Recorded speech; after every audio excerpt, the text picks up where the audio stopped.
अगर आपकी communication skills अच्छी हैं, आप कॉन्फिडेंट हैं और आपको लगता है कि आप इजीली इंटरव्यू दे सकते हैं और आप शेंजन कंट्री का वीज़ा अप्लाई करना चाह रहे हैं और सोच रहे हैं कि किस कंट्री का वीज़ा अप्लाई करें, तो मैं आपको सजेस्ट करूंगी कि आप जर्मनी का वीज़ा अप्लाई करें। इसकी बड़ी वजह ये है कि जर्मनी का जो वीज़ा है वो इंटरव्यू बेस्ड वीज़ा होता है।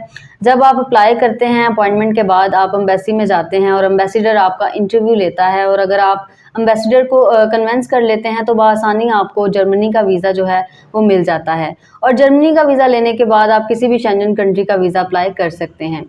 अगर आप भी जर्मनी का वीज़ा अप्लाई करना चाहते हैं तो मैं आपको सजेस्ट करूंगी, अगर आपका एनटीएन नया है, फॉर एग्जांपल आपने 2 या 3 महीने पहले ही एनटीएन बनवाया है, तो मैं आपको सजेस्ट करूंगी कि आप यूरोप कंट्री का वीज़ा जो है वो अप्लाई ना करें।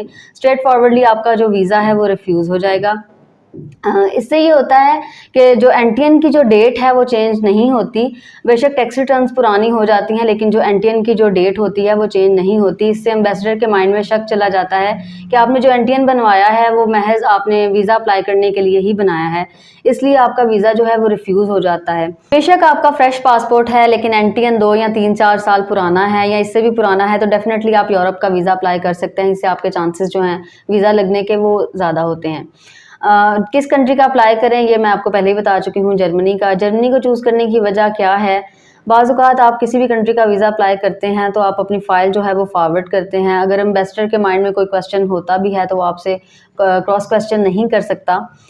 लेकिन जो आपने फ़ाइल में लिख दिया होता है उसी की बेसिस पे आपको वीज़ा लगता है आपका या नहीं लगता या रिफ्यूज़ हो जाता है। लेकिन जब जर्मनी का वीज़ा अप्लाई करते हैं तो चूँकि इसका इंटरव्यू बेस्ड वीज़ा होता है तो आप बहुत हद तक जो है एम्बेसडर को कन्विंस कर लेते हैं। इसकी वीज़ा रेशो भी बहुत अच्छी है।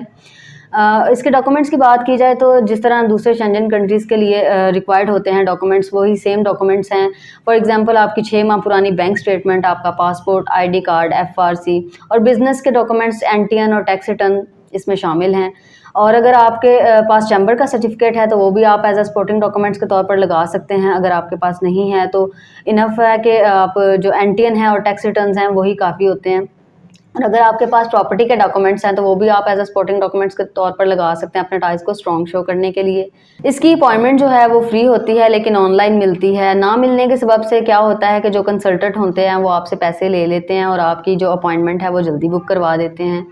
इसकी स्लॉट्स खाली नहीं होती इजीली, लेकिन इसकी अपॉइंटमेंट जो है वो इजीली मिल जाती है विद इन 1 मंथ।